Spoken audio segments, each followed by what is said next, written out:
हिंदी आराध्या भाग 1 पाठ 25 वर्षा ऋतु। हमारे देश में मुख्यतः 3 ऋतुएं होती हैं, सर्दी, गर्मी और वर्षा। मुख्यतः यानी प्रमुख रूप से 3 ऋतुएं होती हैं, सर्दी, गर्मी और वर्षा। गर्मी के बाद वर्षा ऋतु आती है। इस ऋतु में पानी खूब बरसता है, चारों तरफ पानी और कीचड़ हो जाती है। पक्के फर्श कीचड़ से बचे रहते हैं। गर्मी के कारण जो घास सूख जाती है वह वर्षा से फिर हरी होने लगती है। केंचुए, सांप आदि इन दिनों में बहुत दिखाई देते हैं। तालाबों पर मेढक टर्राते रहते हैं। पानी बरसने से खेतों में अन्न होता है। अन्न खाकर हम जीते हैं। वर्षा होती देखकर किसान को बड़ा हर्ष होता है। यानी यहाँ पर सबसे पहले वर्षा ऋतु के बारे में वर्णन दिया है कि वर्षा ऋतु में आसमान से पानी बरसता है, पानी की वजह से कीचड़ हो जाता है और इसी पानी से सूखी हुई घास वापस हरी हो जाती है। जब ये पानी खेतों में बरसता है तो इससे अनाज होता है, अन्न यानी अनाज।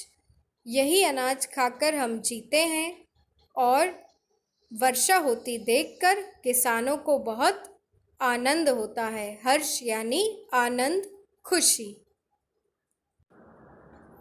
वर्षा के दिनों में काले काले बादल आकाश में छा जाते हैं।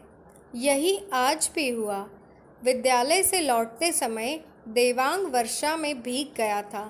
झटपट कपड़े बदलकर वह पिताजी के पास पहुंचा। उसने पिताजी से प्रश्न किया, पिताजी, आसमान से पानी क्यों बरसता है? यह पानी कहाँ से आता है? बादल आने पर ही वर्षा क्यों होती है? यानी कि एक छोटा बच्चा है देवांग। जब वो अपने विद्यालय से आ रहा था तो वो बारिश में भीग गया और घर पहुंचते ही उसने कपड़े बदले और अपने पिताजी से बारिश के बारे में कई सवाल पूछने लगा। पिताजी देवांग को रसोई घर में ले गए। वहाँ चूल्हे पर रखी केतली में पानी उबल रहा था। केतली के मुंह से वाष्प निकलकर ऊपर उड़ रही थी। वाष्प यानी भाप।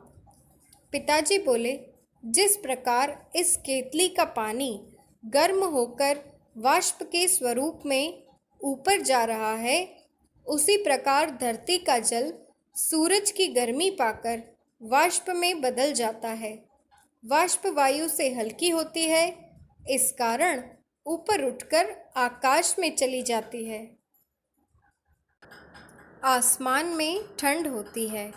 ठंड पाकर वाष्प बहुत सी नन्ही बूंदों का रूप ले लेती है। बादल ऐसी ही नन्ही नन्ही बूंदों का समूह है। फिर पिताजी ने ठंडे पानी का गिलास लेकर वाष्प के पास रखा। थोड़ी देर में उसमें से जल की बूंदें टपकने लगीं। पिताजी बोले, जिस प्रकार गिलास से पानी टपक रहा है, इसी प्रकार वर्षा होती है।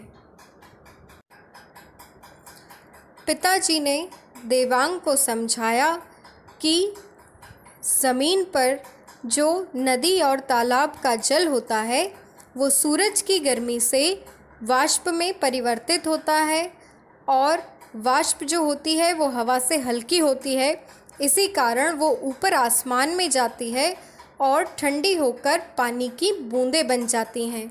ऐसी ही बहुत सारी बूंदों का समूह जो है वो बादल होता है और यही बादल जो है बाद में बरसते हैं।